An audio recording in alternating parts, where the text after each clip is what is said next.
this is Rebecca Dirks with PremierGuitar.com. We're here at the Montreal Guitar Show checking out Jens Ritter instruments with Jamie. Now, Jamie, you're here because Jens couldn't make it, right?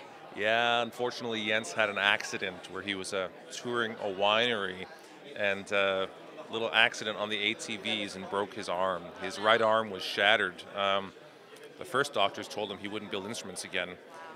But since then, he's had a few other opinions, and they believe that he'll be fine and just have maybe an 8-week delay or so. But unfortunately, he couldn't get on a plane and make it here today. But I represent Jens in North America, so he asked me to fill in. All right, well, wishing him a speedy recovery. Let's talk about what's new here. You may have seen our video review and print review of the Princess Isabella baritone guitar, and you guys have a variation on that now, which is a George Benson tribute. Yes, that's right. A couple of years ago at the NAMM show, actually, George came by the trade show booth and tried the baritone. Was shocked. Actually, he said he didn't understand why or how the instrument could actually be responding like a jazz guitar, but being an inch thick.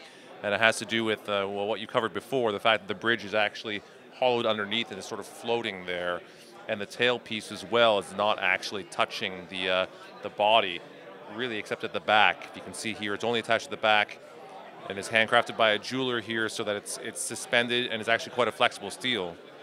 Coupled with the width of the body, it's actually doesn't resonate perfectly. That's the whole purpose. It actually sort of cancels the sound, so it has a bit of a softer attack like an archtop would. So George was blown away by the instrument and actually then ordered an instrument, but to his specifications. So the first one was a baritone, but this now is actually made in what, we would in layman's term call a Gibson scale, but a 24.5-inch scale instrument. And it has the addition of the tone knob on it as well, as the original Isabella just had a volume on it. So this is made to George's specs, and now we call a Benson tribute. And each one on the back here, you'll actually see is then labeled as the Benson tribute. And how many of these is Jens making? There is not a limit to the production of this particular piece here.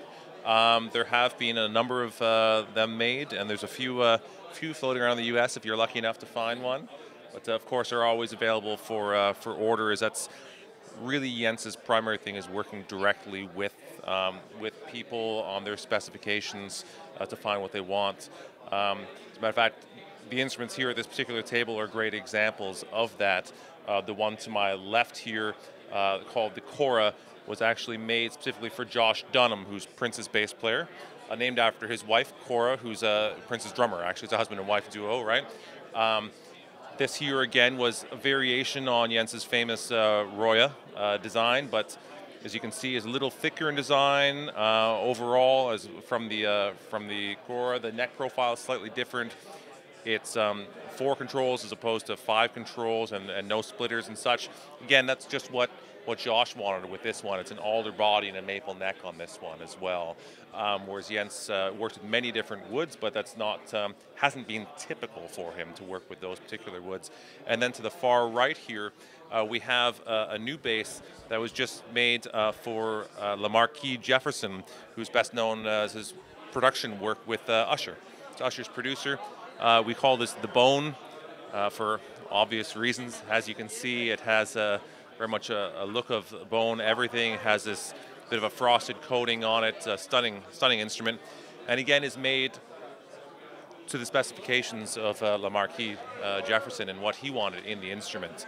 I think an important thing that a lot of people look at Jens's instruments and think, wow, they're beautiful. How do they sound? And the sound palette is just as important as the visual palette to Jens. And each instrument has a specific sound in mind along with the design as well. And that's why or how he'll choose a particular EQ setup, particular woods that are made of and such. And a wonderful little story to go along with this is when Josh Dunham had one of these basses made, 1 year later Prince called up Jens and said, Jens, this is Prince. Josh has one of your basses and I can't get his sound. It wasn't about the look of the instrument. It was just, all the instruments I have, I can't get the sound he's getting. Because the Ritter instruments really do have a unique tonal palette with them as well. Very versatile, but very much a Ritter. It doesn't sound like anything else in the world.